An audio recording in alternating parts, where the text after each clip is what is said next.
No início da década de 1990, entrar em um Chevrolet Cadete GSI não era apenas tomar o banco de um carro novo. Era experimentar uma prévia do futuro. Imagine o choque. Em um mercado automotivo nacional que recém ensinava os seus primeiros passos em direção à modernidade, o GSI parecia um objeto saído do filme de ficção científica. Ele ostentava um painel de cristal líquido que lembrava um videogame, bancos assinados pela renomada marca Recaro que abraçavam o corpo, e uma engenharia mecânica refinada na Europa. Diferente de outros concorrentes que apostavam puramente na imagem, a General Motors colocou sob aquele capô, com tomadas de ar, uma usina de 121 cavalos injetados, pronta para desafiar a soberania e a força bruta do lendário Volkswagen Gol GTI. Mas aqui reside o grande mistério. Por que o carro mais desejado da juventude rica da época se transformou no maior pesadelo das oficinas mecânicas?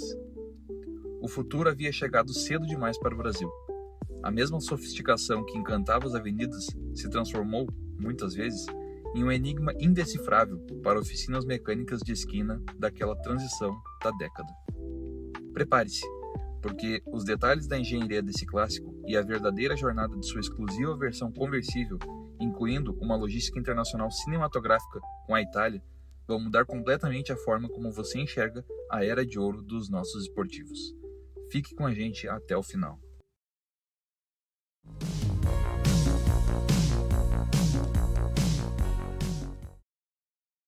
Para entender o nascimento do GSI, nós precisamos voltar no tempo e compreender o tamanho da ferida no orgulho da General Motors em 1988. Naquele ano, a Volkswagen chocou o mercado ao apresentar o Gol GTI, o primeiro carro nacional equipado com injeção eletrônica de combustível. A Chevrolet, que reinava entre os entusiastas de performance com as versões esportivas do Monza, se viu subitamente defasada. A resposta da marca veio no início de 1989 com a chegada da linha Kadett, um projeto moderno derivado diretamente da quinta geração do Opel Kadett alemão. A versão esportiva nacional estreou batizada apenas como GS, de Grand Sport. O visual era impecável, para-choques envolventes, aerofólio traseiro integrado, saias laterais, lanternas fumê frisadas e as icônicas rodas de liga leve de 14 polegadas no formato catavento, que até hoje povoam os sonhos de muitos colecionadores. Porém, debaixo do capô, havia uma limitação imposta pelo nosso mercado. O motor família 2, 2.0, ainda era alimentado por um carburador de corpo duplo, calibrado para rodar a álcool. Ele rendia respeitáveis 110 cavalos e um torque excelente em baixas rotações. Mas o carro era pesado, pesando cerca de 100 kg a mais que o rival Gol GTI. Para tentar compensar essa diferença de peso e não ficar para trás nas arrancadas, a engenharia da GM adotou uma estratégia mecânica agressiva, encurtou severamente as relações de marcha do câmbio de 5 velocidades. A tática funcionou para dar agilidade no carro, mas gerou um efeito colateral incômodo. Na estrada, a 100 ou 120 km por hora, o motor trabalhava em rotações excessivamente altas. O ruído interno era cansativo e o consumo de combustível era elevado. Era o clássico cenário de cobrir um santo para descobrir outro. O Kadett GS era rápido, mas o Gol GTI continuava ditando as regras da modernidade com seu motor injetado. A General Motors sabia que precisava dar o checkmate.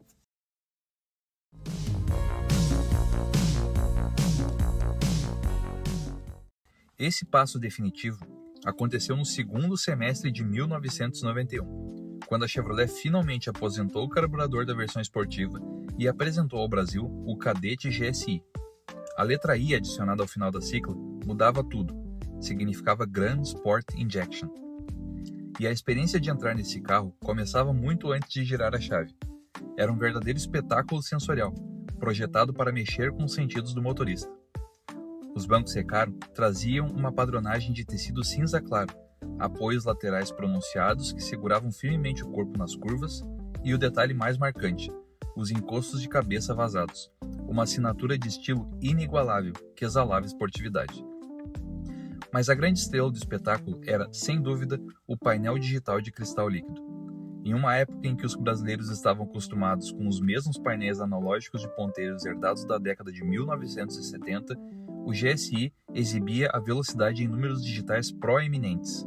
O conta-giros era uma escala gráfica de barras, que subia e descia acompanhando o ronco do motor. Havia ainda o sistema de check control, monitorando os níveis de fluidos e alertando sobre lâmpadas queimadas. Pilotar o GSI à noite era o mais próximo que um jovem brasileiro conseguia chegar de guiar uma nave espacial. E os mimos tecnológicos não paravam por aí. O cadete GSI foi o pioneiro ao trazer para o mercado nacional o sistema de suspensão traseira pneumática regulável. No painel ou no porta-malas, o proprietário encontrava uma válvula idêntica de um pneu convencional. Se o carro estivesse carregado com bagagens ou passageiros, bastava ir até o calibrador do posto de combustível e inflar o sistema para que a traseira subisse, mantendo o carro perfeitamente nivelado com o solo. Era uma solução genial de engenharia alemã adaptada para a nossa realidade, que poucos sabiam usar corretamente. Aliás, se essa engenharia cheia de segredos te fascina, deixa o seu like aqui embaixo. Mais da metade das pessoas que acompanham os nossos documentários toda semana no Garagem de Memórias ainda não é inscrito. É um clique rápido para você, mas ajuda demais o canal a continuar resgatando essas memórias de bastidores. Com apenas um clique, você fortalece o projeto. Feito isso? Então vamos voltar para o motor, porque é aí que o bicho pegava nas oficinas da época.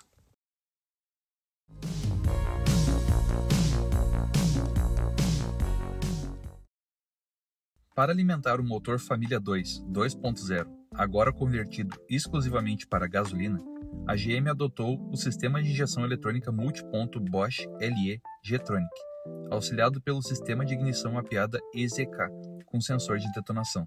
Com essa atualização, a potência saltou para 121 cavalos e o torque subiu para 17,6 kgf. O GSI finalmente andava o tanto quanto o visual prometia. Acelerava de 0 a 100 em 10,5 segundos e atingia a velocidade máxima de 190 km por hora. Contudo, o calcanhar de Aquiles desse conjunto não estava no projeto em si, mas no contexto histórico do Brasil naquela época. A injeção LE G-Tronic era um sistema analógico eletrônico de primeira geração, sem portas OBD para diagnóstico por computador. O coração do controle de combustível dependia do fluxômetro, ou medidor de vazão de ar, controlado por uma portinhola física que se movia mecanicamente. Se o veículo enfrentasse um único estouro no coletor de admissão, algo comum na época devido à péssima qualidade e adulteração da nossa gasolina, a força do retorno do ar podia entortar milimetricamente o eixo da portinhola interna. Era o fim da precisão e começo do caos. O drama real, em 1992, a imensa maioria dos mecânicos independentes no Brasil trabalhava estritamente com base na intuição e na experiência herdada dos velhos carburadores. A eletrônica automotiva era vista com enorme desconfiança. Sem ferramentas de teste específicas, muitos profissionais tentavam regular a moderna injeção eletrônica usando chaves de fenda em parafusos de ajuste que eram lacrados de fábrica. Era como tentar consertar um computador da NASA com ferramentas de ferraria. O resultado foi uma mutilação histórica. Muitos proprietários, desesperados com a falta crônica de peças e os valores astronômicos da concessionária, removiam a injeção tecnológica inteira e instalavam carburadores mecânicos de Monza ou Santana adaptados. O carro do futuro era forçado a regredir para conseguir sobreviver ao passado.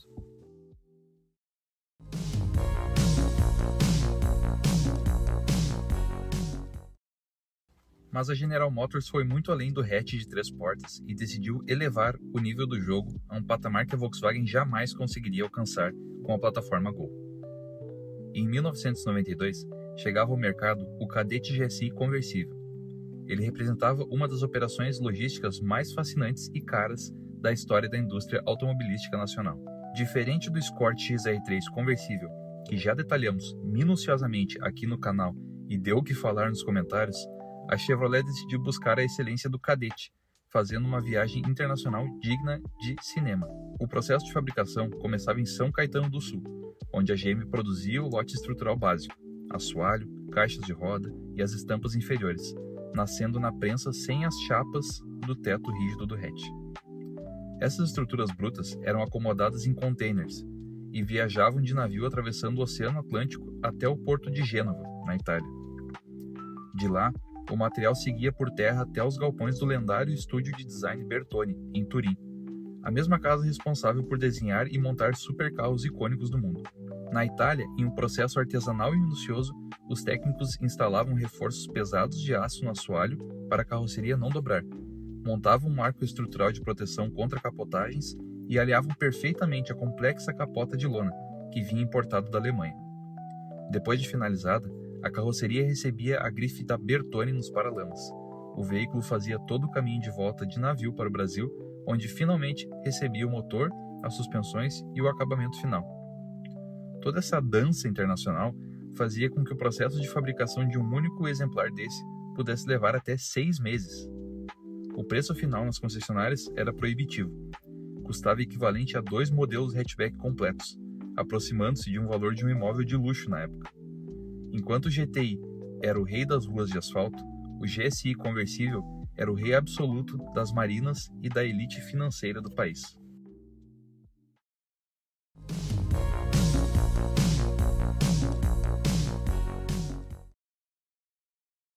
O Cadete GSI viveu seu auge entre 1992 e 1994.